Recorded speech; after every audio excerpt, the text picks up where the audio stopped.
ಲಕ್ನೋದ ವೈದ್ಯಕೀಯ ವಿವಿಯಲ್ಲಿ ಮುಸ್ಲಿಂ ವೈದ್ಯನಿಂದ ಮಹಿಳಾ ವೈದ್ಯೆಯ ಮೇಲೆ ಲೈಂಗಿಕ ಶೋಷಣೆ. ಧಾರ್ಮಿಕ ಮತಾಂತರದ ಒತ್ತಡದೊಂದಿಗೆ ಖಾಸಗಿ ಫೋಟೋ ವೈರಲ್ ಮಾಡುವ ಬೆದರಿಕೆ. ಯೋಗಿ ಆದಿತ್ಯನಾಥ್ ಹಸ್ತಕ್ಷೇಪದ ಬೆನ್ನಲ್ಲೇ ಕೆಜಿಎಂಯುನ ನಿವಾಸಿ ವೈದ್ಯ ರಮೀಸ್ ಅಮಾನತು. ಉತ್ತರ ಪ್ರದೇಶದ ಕಿಂಗ್ ಜಾರ್ಜ್ ವೈದ್ಯಕೀಯ ವಿಶ್ವವಿದ್ಯಾಲಯದ ನಿವಾಸಿ ವೈದ್ಯರೊಬ್ಬರ ವಿರುದ್ಧ ಭಾರತೀಯ ನ್ಯಾಯ ಸಂಹಿತಾ ಮತ್ತು ಉತ್ತರ ಪ್ರದೇಶ ಕಾನೂನುಬಾಹಿರ ಧಾರ್ಮಿಕ ಮತಾಂತರ ನಿಷೇಧ ಕಾಯ್ದೆಯ ಹಲವು ವಿಭಾಗಗಳ ಅಡಿಯಲ್ಲಿ ಮಹಿಳಾ ಸಹೋದ್ಯೋಗಿಯ ಮೇಲೆ ಕಿರುಕುಳ ಮತ್ತು ಬಲವಂತದ ಧಾರ್ಮಿಕ ಮತಾಂತರ ಆರೋಪಗಳಿಗೆ ಸಂಬಂಧಿಸಿದಂತೆ ಎಫ್ಐಆರ್ ದಾಖಲಾಗಿದ್ದು, ತಕ್ಷಣವೇ ನಿವಾಸಿ ವೈದ್ಯರನ್ನು ಅಮಾನತುಗೊಳಿಸಲಾಗಿದೆ. ಸ್ನಾತಕೋತ್ತರ ವೈದ್ಯಕೀಯ ವಿದ್ಯಾರ್ಥಿ ರಮೀಸ್ ಉದ್ದೀನ್ ನಾಯಕ್ ವಿರುದ್ಧ ಸಂತ್ರಸ್ತೆ ದೂರು ನೀಡಿದ್ದು, ಪ್ರಕರಣ ದಾಖಲಿಸಿಕೊಂಡ ಪೊಲೀಸರು ತನಿಖೆ ನಡೆಸುತ್ತಿದ್ದಾರೆ. ಯುಪಿ ಮುಖ್ಯಮಂತ್ರಿ ಯೋಗಿ ಆದಿತ್ಯನಾಥ್ ಅವರು ಸಂತ್ರಸ್ತೆಯೊಂದಿಗೆ ದೂರವಾಣಿ ಸಂಭಾಷಣೆಯನ್ನು ನಡೆಸಿದ್ದು, ನ್ಯಾಯದ ಭರವಸೆಯನ್ನ ನೀಡಿದ್ದಾರೆ.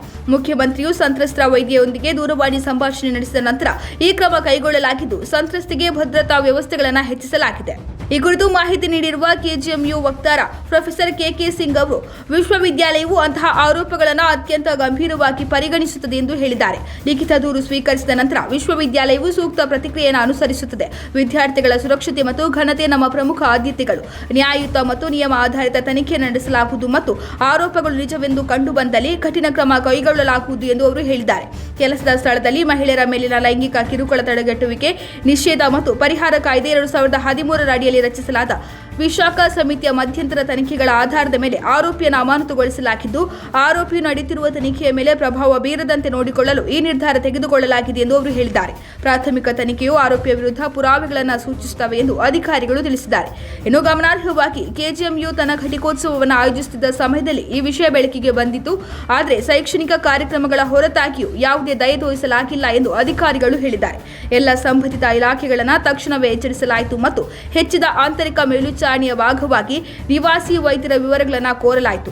ತನಿಖೆಯ ಫಲಿತಾಂಶ ಬರುವವರೆಗೂ ರಮೀಸ್ ಉದ್ದೀನ್ ನಾಯಕ್ ಅವರನ್ನು ತಕ್ಷಣದಿಂದ ಜಾರಿಗೆ ಬರುವಂತೆ ಅಮಾನತುಗೊಳಿಸಲಾಗಿದೆ ಮತ್ತು ವಿಶ್ವವಿದ್ಯಾಲಯದ ಆವರಣಕ್ಕೆ ಪ್ರವೇಶಿಸುವುದನ್ನು ನಿಷೇಧಿಸಲಾಗಿದೆ ಎಂದು ಕೆಜಿಎಂಯು ಅಧಿಕಾರಿಗಳು ದೃಢಪಡಿಸಿದ್ದಾರೆ. ಇನ್ನು ಸಂತ್ರಸ್ತೆಯು ಡಿಸೆಂಬರ್ 17ರಂದು ತನ್ನ ಹಾಸ್ಟೆಲ್ ಕೋಣೆಯಲ್ಲಿ ಅಧಿಕ ಪ್ರಮಾಣದ ಔಷಧಿಯನ್ನು ಸೇವಿಸುವ ಮೂಲಕ ಆತ್ಮಹತ್ಯೆಗೆ ಯತ್ನಿಸಿದ್ದು, ಆಕೆಯನ್ನ ಹೆಚ್ಚಿನ ಚಿಕಿತ್ಸೆಗಾಗಿ ಕೆಜಿಎಂಯುನ ಐಸಿಯುಗೆ ದಾಖಲಿಸಲಾಗಿತ್ತು. ಈ ಬೆನ್ನಲ್ಲೇ ಆಕೆಯ ಕುಟುಂಬ ಲಕ್ನೋ ತಲುಪಿದ್ದು ಅಧಿಕಾರಿಗಳನ್ನು ಸಂಪರ್ಕಿಸಿದ ನಂತರ ಈ ವಿಷಯ ಬೆಳಕಿಗೆ ಬಂದಿದೆ. ಇನ್ನು ಎಫ್ಐಆರ್ ಪ್ರಕಾರ ಕೆಜಿಎಂಯುನಲ್ಲಿ ಎಂಡಿ ಪ್ಯಾಥಾಲಜಿ ವಿದ್ಯಾರ್ಥಿಯಾಗಿರುವ ದೂರುದಾರರು ಮೂಲತಃ ಪಶ್ಚಿಮ ಬಂಗಾಳದ ಹೌರಾ ಮೂಲದವರು. ತಾನು ಅವಿವಾಹಿತನೆಂದು ಹೇಳಿಕೊಂಡು ತನ್ನೊಂದಿಗೆ ಸ್ನೇಹ ಬೆಳೆಸಿಕೊಂಡ ರಮೀಸ್ ಮದುವೆಯಾಗುವುದಾಗಿ ನಂಬಿಸಿ ದೈಹಿಕ ಸಂಬಂಧ ಬೆಳೆಸಿದನು ಎಂದು ಆರೋಪಿಸಿದ್ದಾರೆ. ಸಂಬಂಧವನ್ನು ಔಪಚಾರಿಕಗೊಳಿಸಲು ಯುವತಿಯು ಒತ್ತಾಯಿಸಿದಾಗ ಮದುವೆಯಾಗಬೇಕೆಂದರೆ ಇಸ್ಲಾಂಗೆ ಮತಾಂತರಗೊಳ್ಳಬೇಕು ಎಂಬ ಷರತ್ತನ್ನು ವಿಧಿಸಿದನು. ಆದರೆ ಆಘಾತಕಾರಿ ವಿಷಯವೆಂದರೆ ರಮೀಸ್ ಈಗಾಗಲೇ ಮದುವೆಯಾಗಿದ್ದು ಠಾಕೂರ್ಗಂಜ್ ಪ್ರದೇಶದಲ್ಲಿ ತನ್ನ ಹೆಂಡತಿಯೊಂದಿಗೆ ವಾಸಿಸುತ್ತಿದ್ದಾನೆ ಎಂಬುದು ಬಹಿರಂಗಗೊಂಡಿದ್ದು, ಸತ್ಯ ತಿಳಿದ ಸಂತ್ರಸ್ತೆ ಅವನಿಂದ ದೂರವಿರಲು ಪ್ರಯತ್ನಿಸಿದ್ದಾಳೆ. ಆದರೆ ಆರೋಪಿಯು ಅವಳ ಖಾಸಗಿ ಫೋಟೋಗಳನ್ನು ಮತ್ತು ವಿಡಿಯೋಗಳನ್ನು ವೈರಲ್ ಮಾಡುವುದಾಗಿ ಬೆದರಿಕೆ ಹಾಕಿದ್ದಾನೆ ಎಂದು ವರದಿಯಾಗಿದೆ. ಅಷ್ಟೇ ಅಲ್ಲದೆ ಸೆಪ್ಟೆಂಬರ್ನಲ್ಲಿ ಸಂತ್ರಸ್ತೆಯು ಗರ್ಭಿಣಿಯಾಗಿದ್ದು, ಆರೋಪಿಯು ಆಕೆಯ ಇಚ್ಛೆಗೆ ವಿರುದ್ಧವಾಗಿ ವೈದ್ಯಕೀಯ ಗರ್ಭಪಾತಕ್ಕೆ ಒತ್ತಾಯಿಸಿದನು ಎಂದು ಸಂತ್ರಸ್ತೆ ಆರೋಪಿಸಿದ್ದಾರೆ. ಇದರ ಹೊರತಾಗಿಯೂ ಆರೋಪಿಯು ತನ್ನ ವೈವಾಹಿಕ ಸ್ಥಿತಿಯನ್ನು ಮರೆಮಾಚುತ್ತಾ ದೈಹಿಕವಾಗಿ ತನ್ನನ್ನು ಶೋಷಿಸುವುದನ್ನು ಮುಂದುವರಿಸಿದನು ಮತ್ತು ಮದುವೆಯ ಸುಳ್ಳು ಭರವಸೆಗಳನ್ನು ಪದೇ ಪದೇ ನವೀಕರಿಸುತ್ತಿದ್ದನು ಎಂದು ಅವರು ಹೇಳಿಕೊಂಡಿದ್ದಾರೆ. ಲೈಂಗಿಕ ಶೋಷಣೆ ಮಾತ್ರವಲ್ಲದೆ ಬಲವಂತ, ವಂಚನೆ ಮತ್ತು ಕ್ರಿಮಿನಲ್ ಬೆದರಿಕೆಯನ್ನ ಸಹ ಈ ಪ್ರಕರಣ ಒಳಗೊಂಡಿದ್ದು, ಈ ಆರೋಪಗಳು ಪ್ರಕರಣದ ಗಂಭೀರತೆಯನ್ನು ಗಮನಾರ್ಹವಾಗಿ ಹೆಚ್ಚಿಸುತ್ತವೆ ಎಂದು ಪೊಲೀಸರು ತಿಳಿಸಿದ್ದಾರೆ.